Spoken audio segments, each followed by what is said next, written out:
The CBS Radio Mystery Theater presents... Come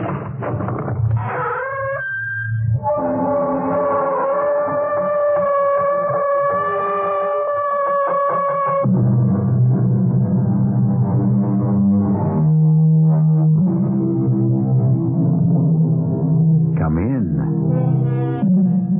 Welcome. I'm E.G. Marshall.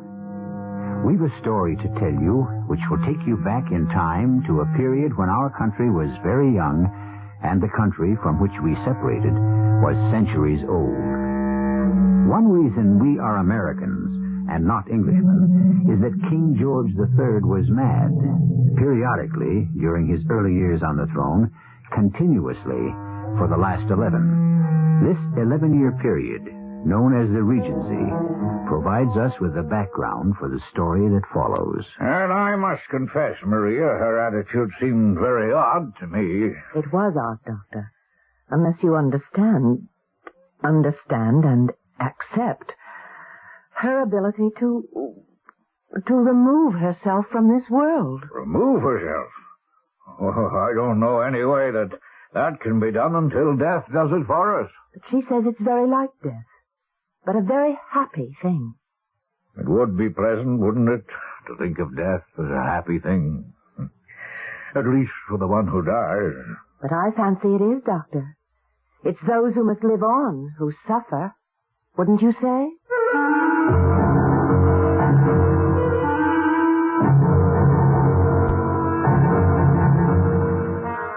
Our mystery drama, The Climbing Boy, was written especially for the Mystery Theater by Elspeth and stars Marian Seldes.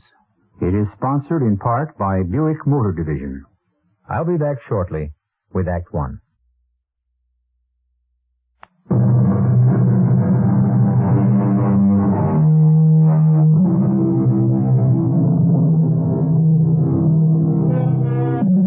The regent, who was not to become George IV till the death of his mad father in 1820, was not a wicked man, nor even a malicious one. It was simply that he lived exclusively for his own pleasure, and in so doing set the lifestyle for most Englishmen, at least for those who could afford it. One who could not afford it tells us why.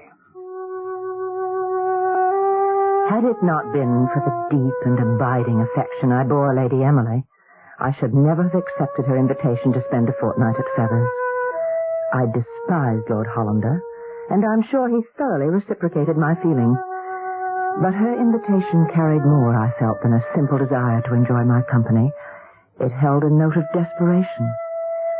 I hope, my dear Maria, you will not be put off by the fact that Lord and Lady Aggrieved will also be our guests. It is nothing new for Rodney to bring his mistress into our home. But this time, he had the audacity to invite her husband as well. You know what a foolish, foppish man Lord Aggrieved is. To have to sit by and witness Rodney's dalliance with Hester is bad enough.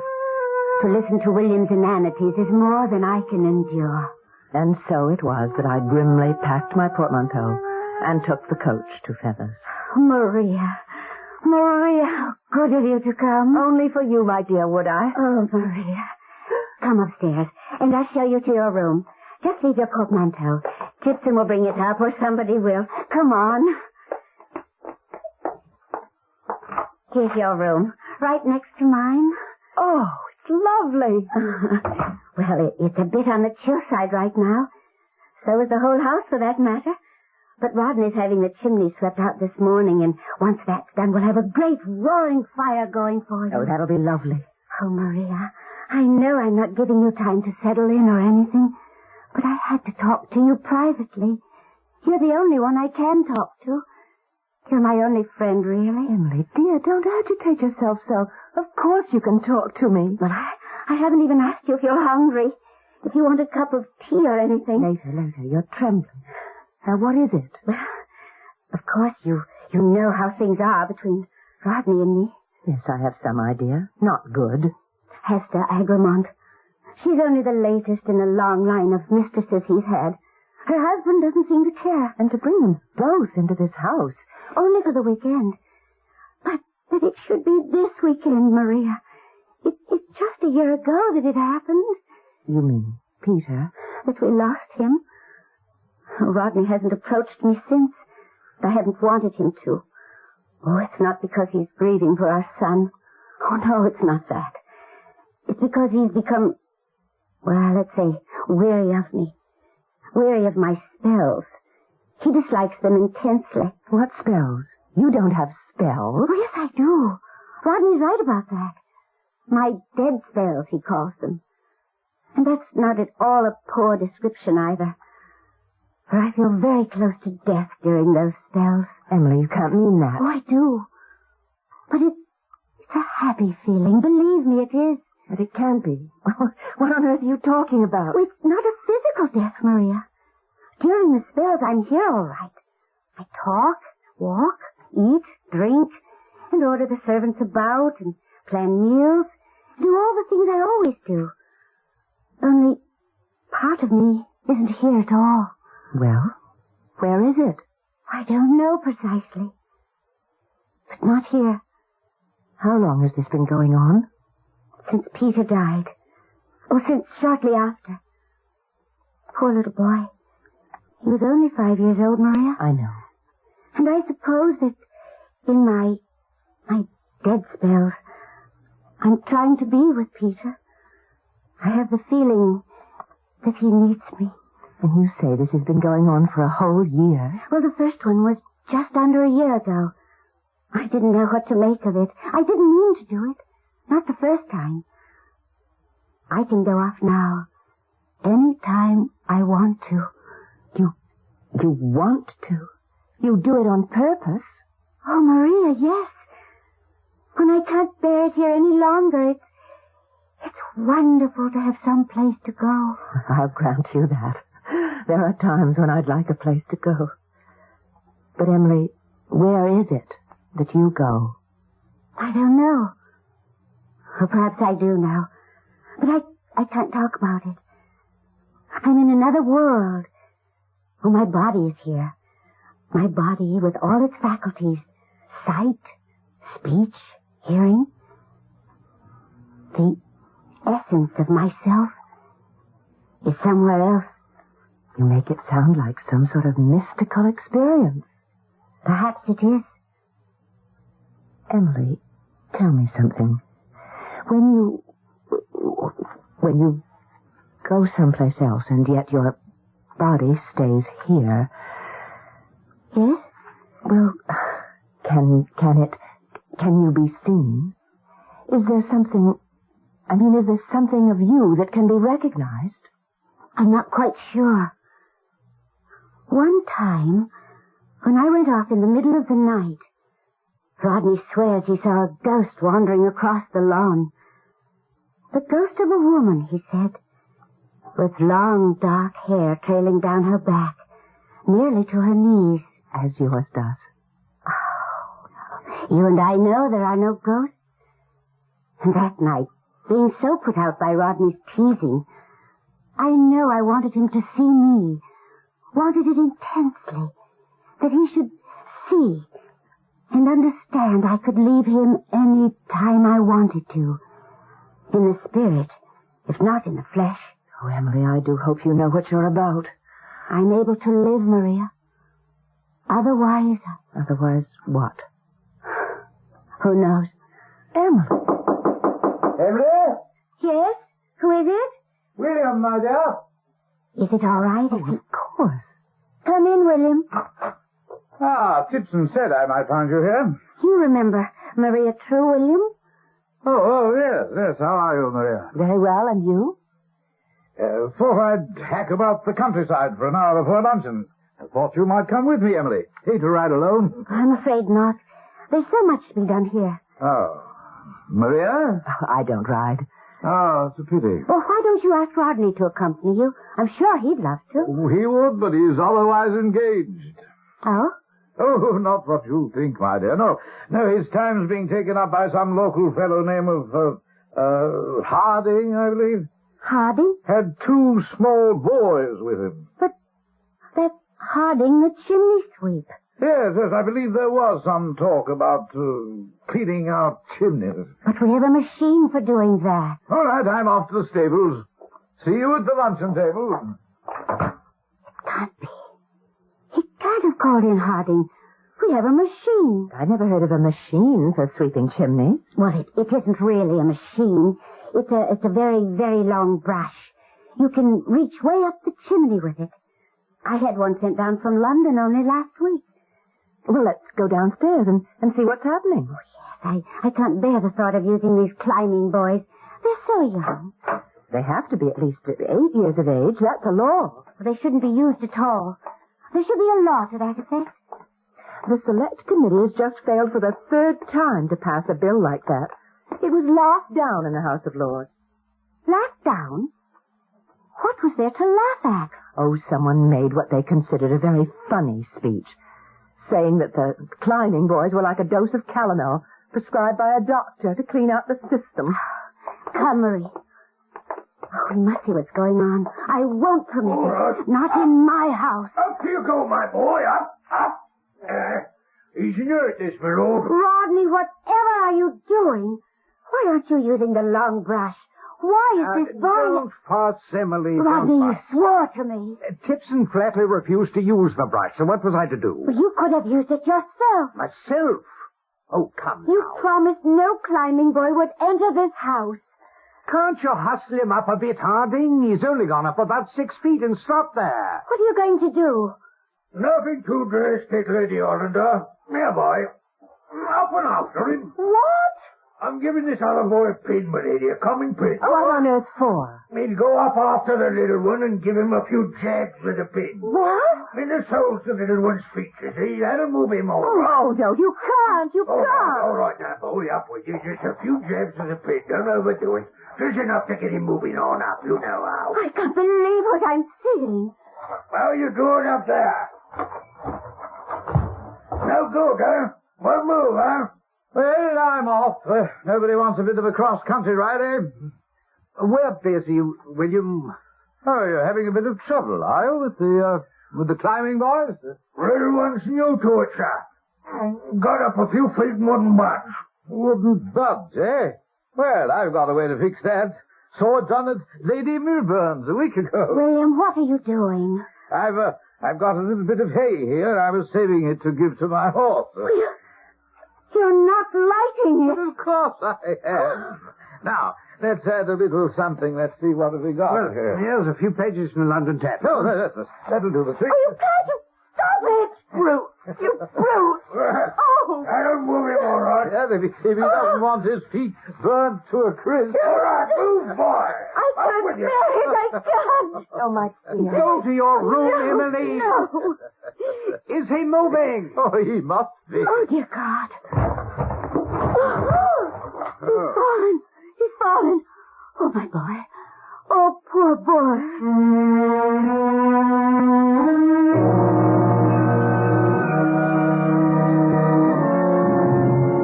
Man's inhumanity to man. All true, dear listener. And it all happened just this way. Small boys who had no one to protect them, no parents, no friends, no one who cared, and no government. So it went in merry England during the reign of the Prince of Pleasure. I'll be back shortly with Act 2.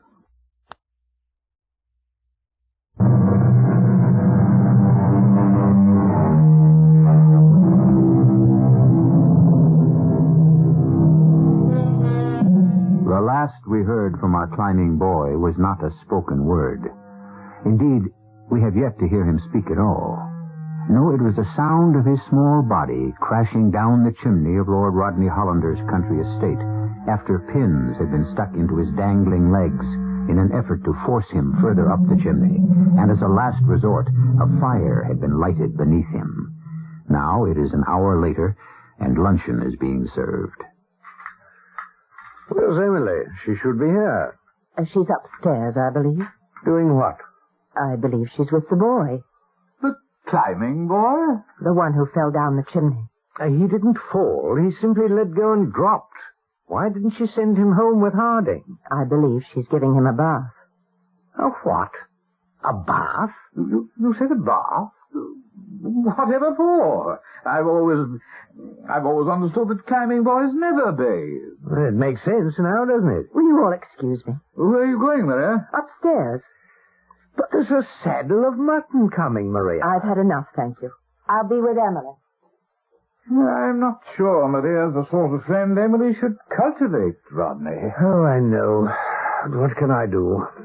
Emily's very set in her ways.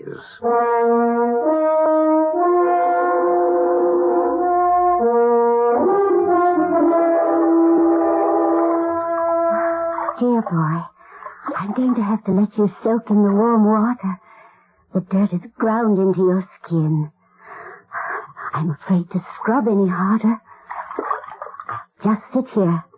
May I? Thank you. What's your name? Oh, you don't know? Is that what you're trying to tell me? It is. Well, why don't we give you a name?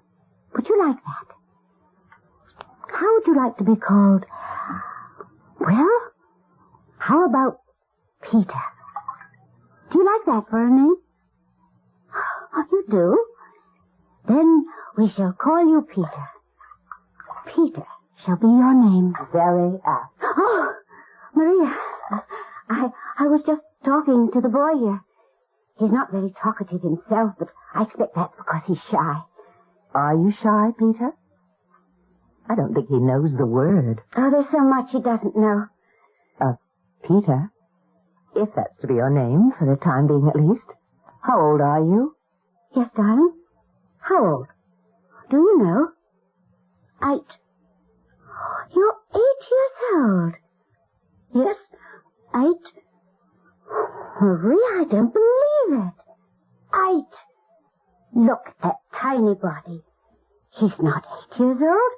He looks more to be like 5 or even 4. His occupation does not encourage growth. However, you're not really 8 years old, are you, Peter? Yes, 8. 8.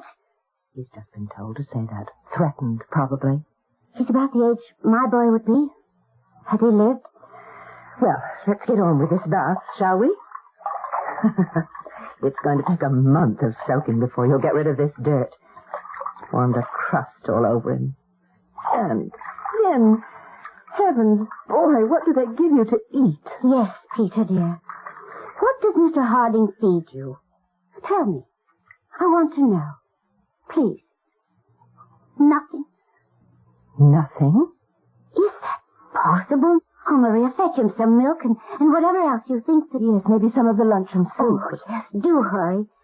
Oh, Peter, you shall have some nice, rich, fresh milk, right from our own sweet cows.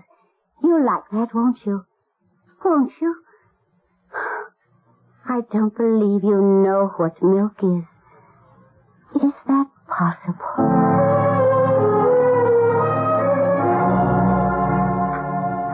I've come to fetch some milk. Where's Emily? She's with the boy. The milk's for the boy. The boy? Maria, I forbid it. Nevertheless... This is my house. It's my milk, and I forbid it. Nobody feeds the climbing boys, Maria. They're supposed to fend for themselves. Rodney, these boys are sold to the older men who use them. Not only that, they're often kidnapped. Oh, I can't believe well, that. It's quite true. You know the story of the Strickland boy, don't you? Strickland? Oh, the Stricklands from Manchester? Yes, a climbing boy came crashing down the chimney of a home they were visiting. A tiny boy, and very handsome. And the Stricklands took him home with them. Oh, that's a mistake. Grave mistake right there. And when the boy saw the silver forks the Stricklands use, he cried out, "My papa has forks like this."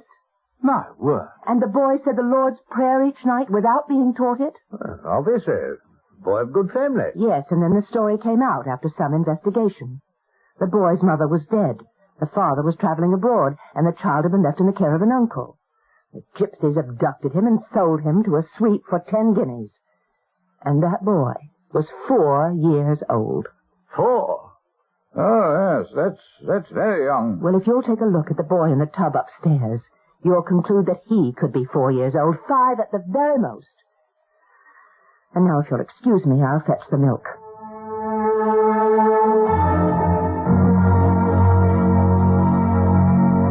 I put him in my bed, Maria. Poor little boy. He looks so frail, doesn't he? He couldn't take the milk. Oh, perhaps I should have heated it. I sent for Dr. Carruthers. If you don't eat, you'll die. Do you know that? You do. What did he say? He doesn't say anything. He just nods his head. What does that mean? I'd say it means he wants to die. Peter, that's not what you want, is it, my darling? You want to live and grow up to be a fine, strong boy and have a wonderful life. Oh, don't turn your head away, please. Please look at me. No, you're not going to die. I'm not going to let you die.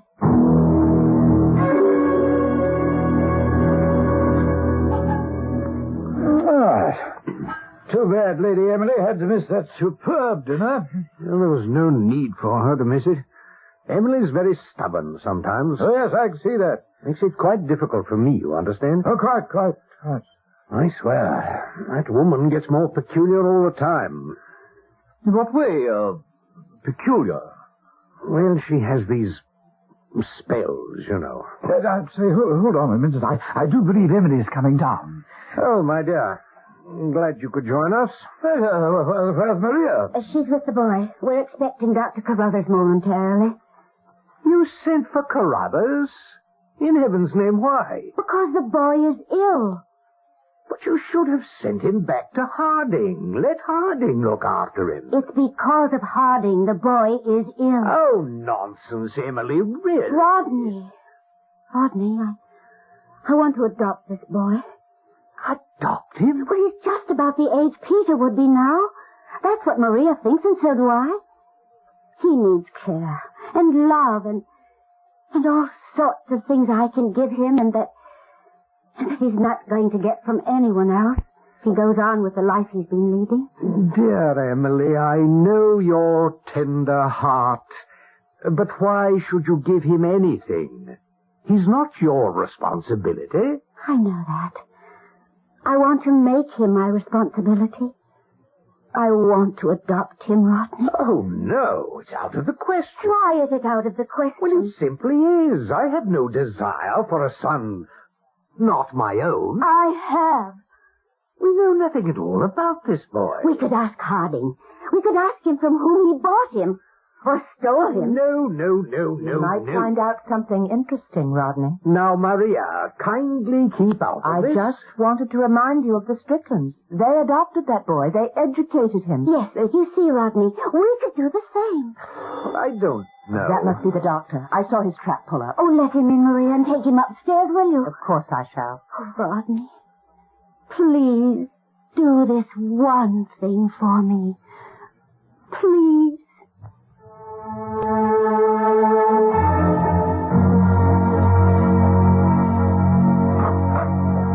In here, Dr. Carruthers. After you, Miss True.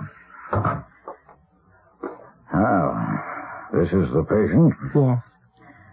Now, this is not Lady Emily's boy. Oh, no. He's a climbing boy who was brought here to sweep out the chimneys. Why, this boy is half dead already. Why wasn't I called sooner? Well, we only just... Well, we didn't know. He fell down the chimney. He's no more than 4 or 5, I'd say. We fed him some milk, but he couldn't keep it down. Yeah, he hasn't had milk in a long time.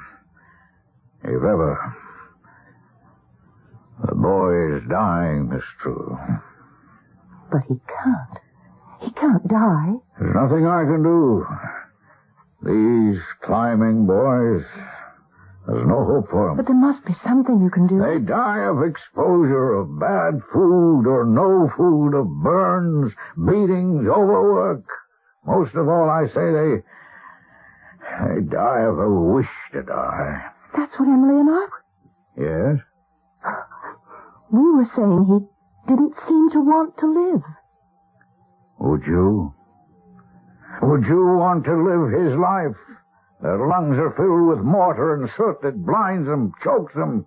Most of them develop asthma or some other respiratory condition.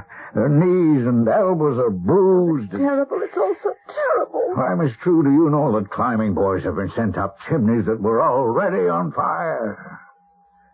I think our climbing boy has breathed his last, Miss True. Oh, no. Don't grieve. He's better off. But, Emily, Lady Hollander was going to adopt him. She's below stairs now talking to her husband about it. I'm sorry the boy couldn't be saved. Perhaps a year ago. Who knows? I don't know how to tell her. She lost her own little boy just 5 years ago. A boy named Peter, wasn't it? Yes. She started to call this one Peter. He didn't seem to know his own name. Maria, I brought Rodney up to see the boy. Oh, Dr. Carruthers, thank you for coming. Lady Hollander. How are you, Carruthers? What's the matter? Doctor? The boy is dead, Lady Hollander. You say he's dead? Yes, Rodney. Well, it's a good thing we didn't go ahead with what we were talking about, isn't it?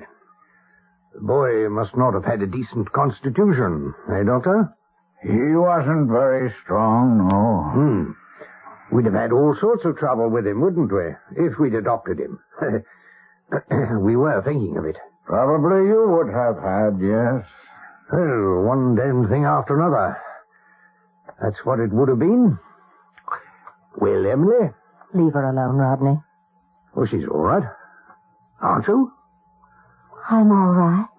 Lady Hollander, are you all right? Dr. Carruthers, I'm so sorry we got you over here to no purpose. Won't you stay for supper? I think it's roast beef tonight. Please stay, Doctor. You could spend the night as well, if you like. Please, Doctor, I'd so like to talk to you. Oh, you're very kind. Then it's all settled. Come, Doctor. I'll show you to your room. I'll get Tipson to make it up for you. Well, that's most kind of you, Lady Hollander. She's gone off again. One of her dead spells. Blast. Why should I have to put up with this? Come to the window, Rodney. I want to show you something. Huh? What is it? Look down there, among the yew trees. Well, I don't see anything. You don't? It's the outline of a woman. She's holding a small boy by the hand. And now she's leaning over, and he's whispering something in her ear, and she's nodding her head. Pity you can't see it. It's very clear to me.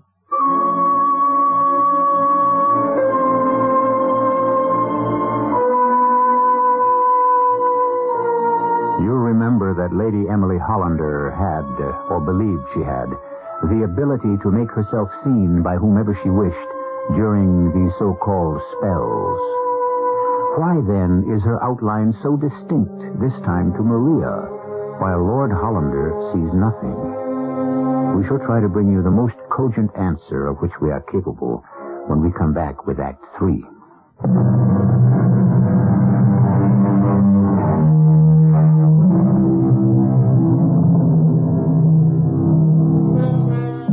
The climbing boy is dead. Dead at a very tender age. No more than 5. Dead at almost the very moment when a new life might have dawned for him under the tender care of Lady Emily Hollander. Dead before he had hardly experienced life at all. Now let our story be carried forward by the woman who began it, Miss Maria True. Supper that evening was a horror. Emily sat at the head of the table and conversed in a manner that could only signify that she was having one of her dead spells, as her husband termed them. Most assuredly, she was not the Emily who had been my dear friend for so many years. Dr. Carruthers and I maintained silence for the most part. It wasn't till we had left the table that I could draw him aside. Dr. Carruthers, could we take a stroll on the veranda? I do need to talk to you. Oh, of course, Miss True. After you. Thank you. Dr. Carruthers, I want to assure you that the woman you saw tonight presiding over the dinner table is not Emily, is not Lady Hollander. Not... Oh, it was her body, of course. But she was not in it. I don't think I'm following you. Her spirit is elsewhere. Yes, I confess her attitude when we were forced to tell her the boy had died was not all that I'd expected. Particularly when you'd told me she was considering adoption. It seemed very odd. It was very odd, unless you understand and accept Lady Hollander's ability to remove herself from this world. Remove herself? I don't know any way that can be done until death does it for her. Well, she told me only this morning that it's very like death.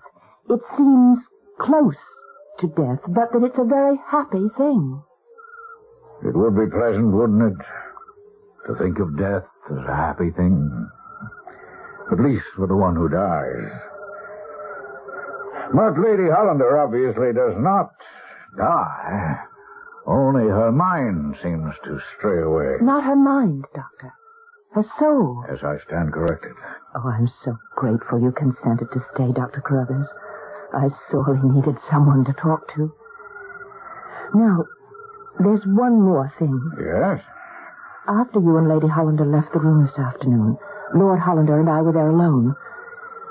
And I chanced to be standing by the window and looking out, and I saw... I hesitate to tell you because you'll think me daft. Not you, Miss True. I saw a woman by the yew trees. Yes? And a small child, little boy. Oh, yes. What was there about that to perturb you? It's my belief, Doctor, against my best judgment, against my common sense. It is my belief that as soon as Lady Hollander heard of the death of the climbing boy, her spirit, her soul, if you like,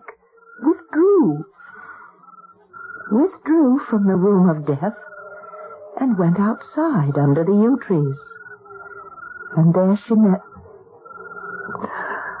Well, who knows? The soul of her son, Peter? Or the soul of the climbing boy?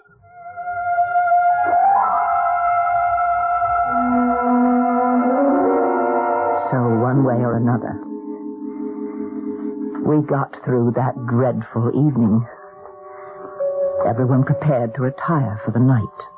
I suppose, Lord Hollander, you've made arrangements for the disposal of the body. Oh, you mean the climbing boy? Oh, yes. Yes, Harding came over and took it away just before supper. All taken care of. Though I must say Harding was put out. He'd had great expectations for that boy. Just the right size and all for chimney sweeping.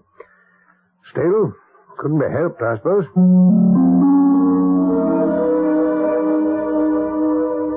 I could not fall asleep.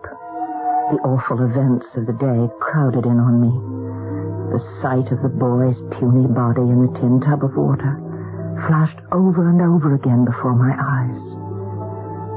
The words of Dr. Carruthers. Why, this boy's half dead already. Echoed in my head. His sad tones. Climbing boys. There's no hope for them. They die of exposure, of bad food, no food, of burns. Most of all, I'd say they die of a wish to die. Small wonder that I could not sleep. Small wonder that in the wee hours of the morning I was the first to smell the smoke. It was unmistakable. It was the smell of smoke, and not too far away. I sprang from my bed, seized my wrapper, and ran to the door of my room. Smoke, thick, acrid smoke, was pouring in great grey clouds from one of the rooms. From the room of my host, Lord Rodney Hollander. I opened my mouth to speak, when all at once I saw, through the whirling smoke, a figure, a woman, leaving Lord Hollander's bedroom, and with a great effort and concentration, she was... creepy sound. She was dragging a limp and prostrate body with her. It was Emily. At last I found my voice and screamed, "Help! Fire! There's a fire! Help, everyone! Help!" There was a general opening of doors along the corridor. Sound of voices. Distance! Help!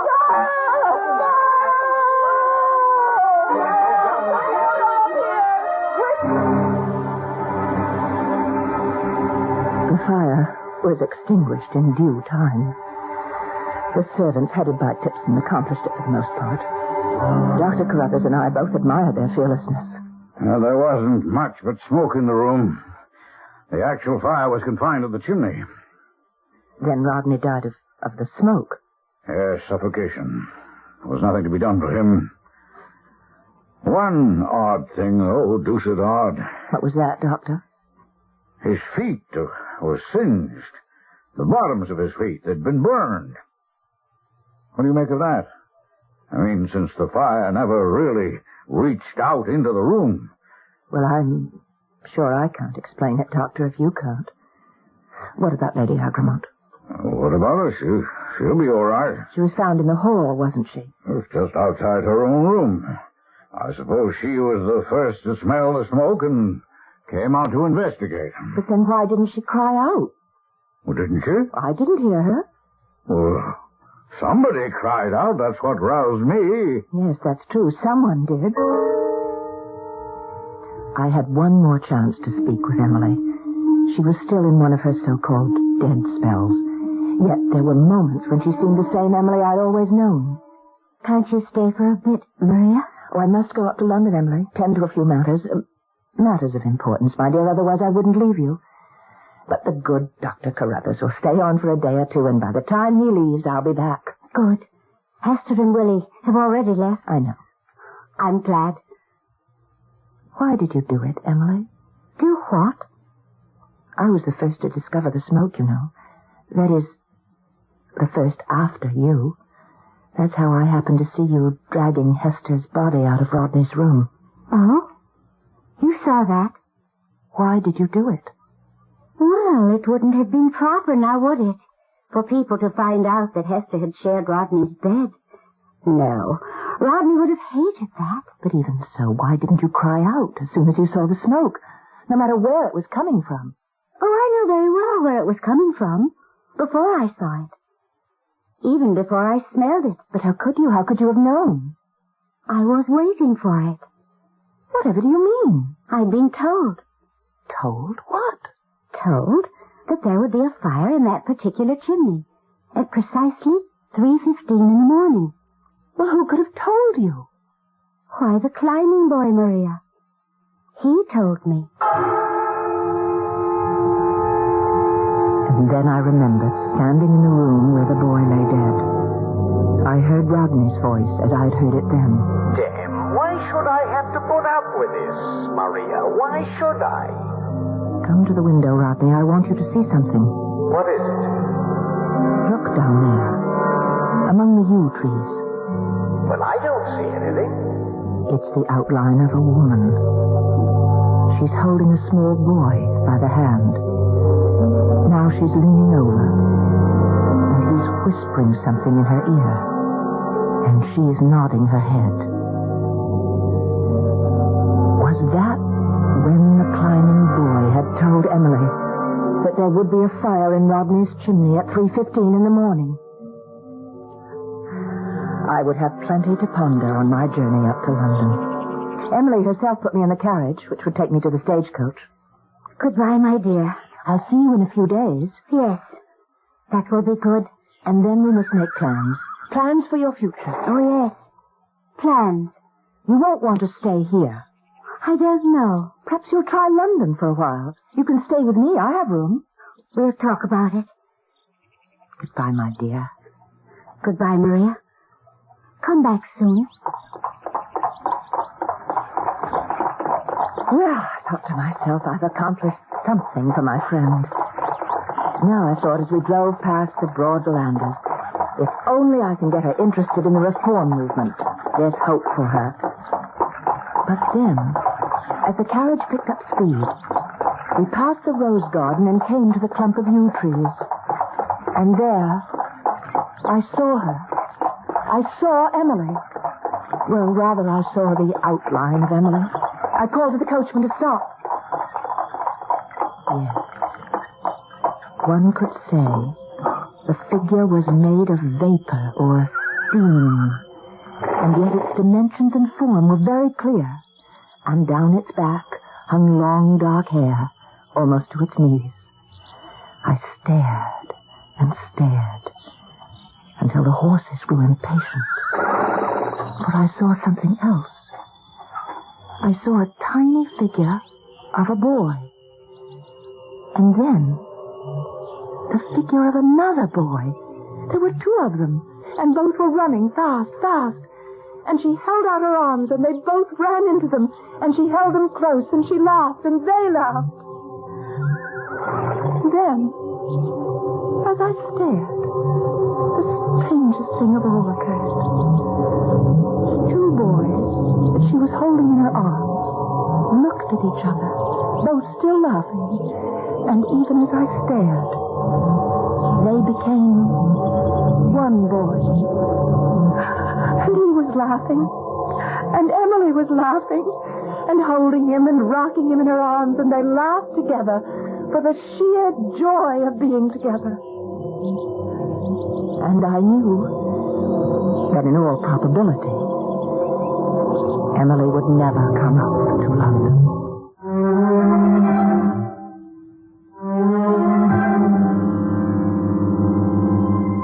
A sad story, was it not? A boy dead, a man, too.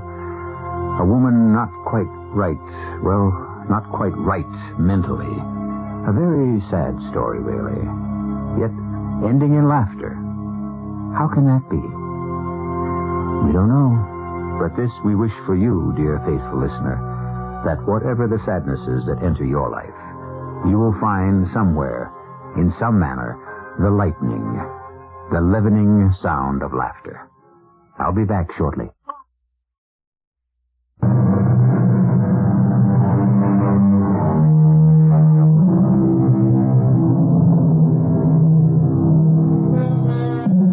Our story of the climbing boy took place, as we have neglected to tell you, in the year of our Lord, 1819, in another country than ours, at a time when men laughed in Parliament at the fact that little boys were sent up chimneys.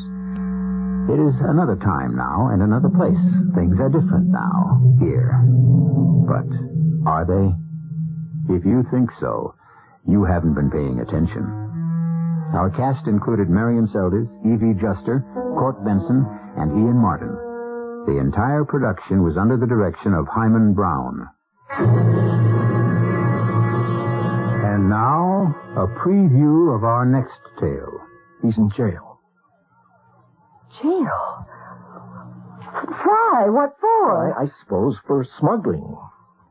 Smuggling? That's impossible. It has to be a mistake. Oh, I'm sure of it. We have to get hold of Arthur Clemens. I already did. Or doesn't he practice that kind of law? He'll get someone else if he can't handle it. Handle what? Well, all I know is Ted called me, and they allowed them one phone call. Please, Bert, get to it. Well, he said, Bert, I'm being accused of smuggling. Call Arthur and then tell Myra. But what is he accused of smuggling? Heroin or cocaine. I'm not sure. They found it in his attaché case. But it's all a mistake. A terrible mistake. Or else it's a joke. A very bad joke.